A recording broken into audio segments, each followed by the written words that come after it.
Hey guys, it's Donald here. Today, January 20th, marks the 50th anniversary of Meet the Beatles release in 1964. So, to honor that, I'm going to show all my copies of the album on vinyl. And then tell you what I think of the album. But first, I want to say I was kind of disappointed.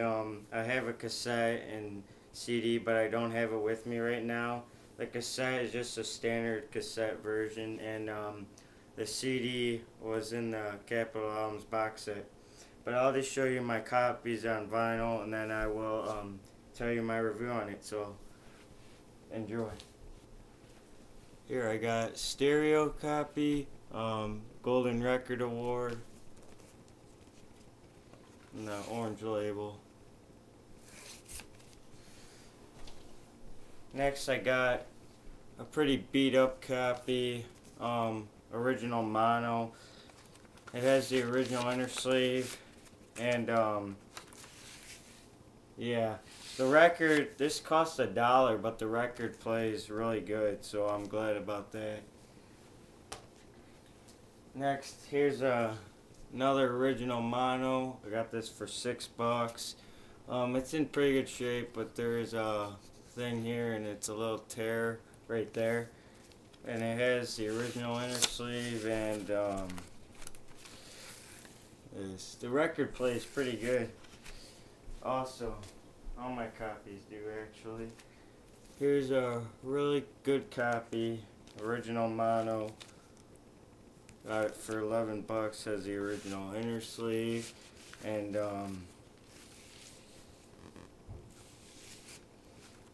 last but not least, another original mono. Pretty good shape as well. $11. Has the original inner sleeve, and yeah. So I've yet to find an original stereo. Well, actually, I'll pull the copy out of the record I just showed so I could talk about it. So anyway, those are all my copies. Now, what can you say about this album? It's fantastic. It's probably the best US album, in my opinion, by the Beatles. And it was actually introduced in the 500 greatest albums of all time. It was actually picked over with the Beatles. This is like in the top 50, I believe. Yeah, and I could understand that because it's a really good album. It's not really what the Beatles intended because it's not a UK release, but it's still a really good album. This album's actually one of the first Beatles albums I actually listened to because my dad had the cassette. And I always sang I Want to Be Your Man when I was like 5 years old, my dad told me. And yeah, and I always remembered I saw her standing there, I Want to Hold Your Hand, and All My Lovin', and I Want to Be Your Man. I remember those the most off that cassette. So anyway, I'll go through the tracks here. First on there is I Want to Hold Your Hand. What can you say? It's a great song. It's a really great rocker. Has really great harmonies in there. And Ringo does some nice rolls on the drums on there. Next, I Saw Her Standing There from the first album. It's honestly one of the best Beatles songs in my opinion. It's just a really nice rocker in there once again. Next is This Boy. It's actually one of my favorite Beatles songs of all time, just like the last track. I honestly like it. I just like how it sounds and their harmonies. I just like how it all plans together like a mellow song. Next is It Won't Be Long. Another great song that was the first song on with the Beatles. It's a really good song. Next is All I Gotta Do. Another mellow track. It's a pretty good song. All My Lovin'. One of the best Beatles songs once again. It's a really good one. They done it on the Ed Sullivan Show. My dad loves this song. He remembered when he saw them on TV in 1964. And I also love the song too. It's a really nice rocker, even on the Ed Sullivan Show.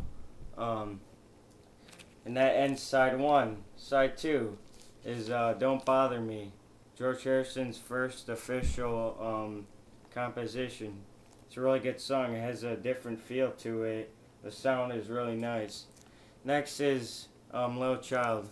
Most people believe, and the Beatles said it was a filler. I actually think it's a really underrated song. It's really nice. I can understand the lyrics are kind of just simple, but it does. John Lennon does a really nice harmonica in there, and Ringo does really nice drums. There's lots of great energy in there. It's just a wonderful song. Next is the only cover on the album, Till There Was You. I think it's a pretty good cover. I like it when the Beatles change it up. It's a pretty different song. It's kind of like a show tune type of a song. It was on the Music Man. I actually like it though. I just like how he sings it, and I like the acoustic playing from George. It's just a really great song. I like it. It's one of the best covers the Beatles ever done, in my opinion. Next is Hold Me Tight. Another underrated song. It's a really great rocker. I just like it how Paul sings it. And I Wanna Be Your Man. One of the first Beatles songs I've ever listened to. Probably one of my all-time favorites. It's just a really nice rocker. Probably Ringo's best song he's ever done, in my opinion. It's just a really great song. It's really nice drums.